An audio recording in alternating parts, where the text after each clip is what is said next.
Welcome to our MOOC on Introduction to Media and Information Sources.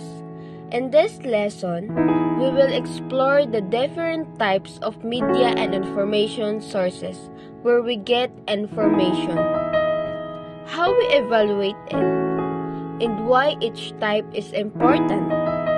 Let's begin. Good day. Our topic is indigenous knowledge and media. First, let's talk about indigenous knowledge. This refers to the unique traditional knowledge developed and passed down by local communities over generations.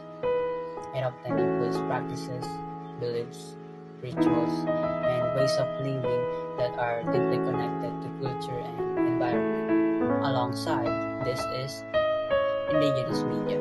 This refers to the use of traditional forms of communications such as oral storytelling, rituals, folk songs, dances, and even symbols. Unlike mainstream media, indigenous media preserves culture and identity while serving as a channel for passing wisdom across generations.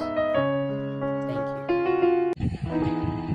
you. Next, our topic is library resources. Libraries are one of the most oldest and most reliable source of information.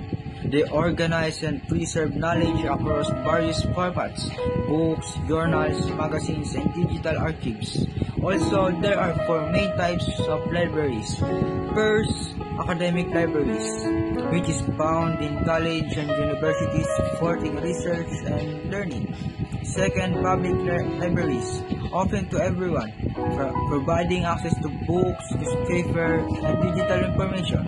Third, school libraries, located in elementary and high school, to help students with learning material.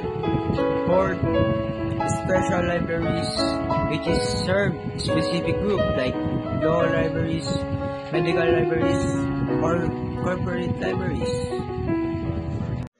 Good day, everyone. Our topic for today is internet resources.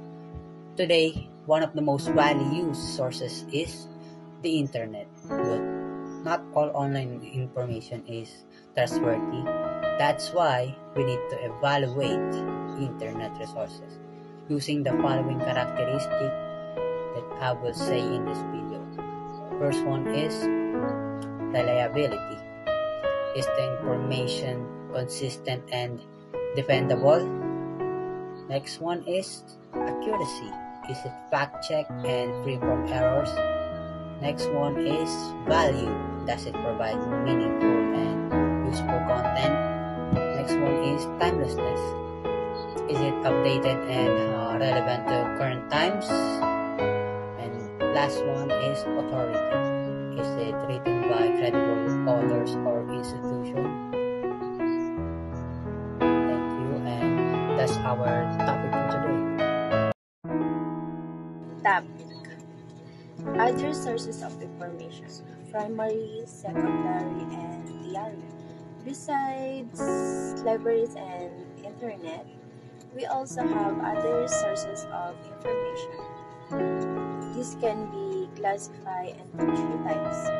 Primary sources: original first-hand information, such as diaries, interviews, surveys, or historical documents. Secondary sources: interpretation or analysis of primary data, like textbooks, journal, article, or reviews. Tertiary sources: confirmation and summarize or information, such as encyclopedias,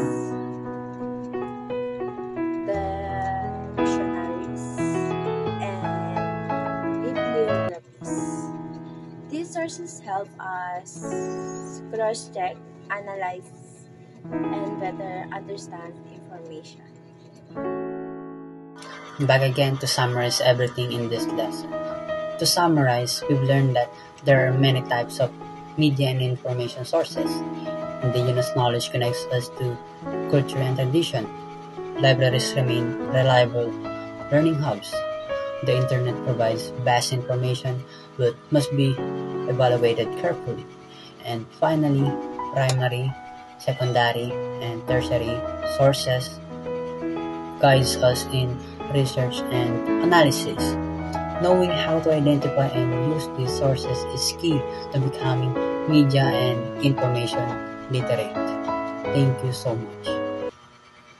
Thank you for joining us in Lesson 4, Introduction to Media and Information Sources. Remember, being wise in choosing your sources means being wise in making decisions. See you in the next lesson.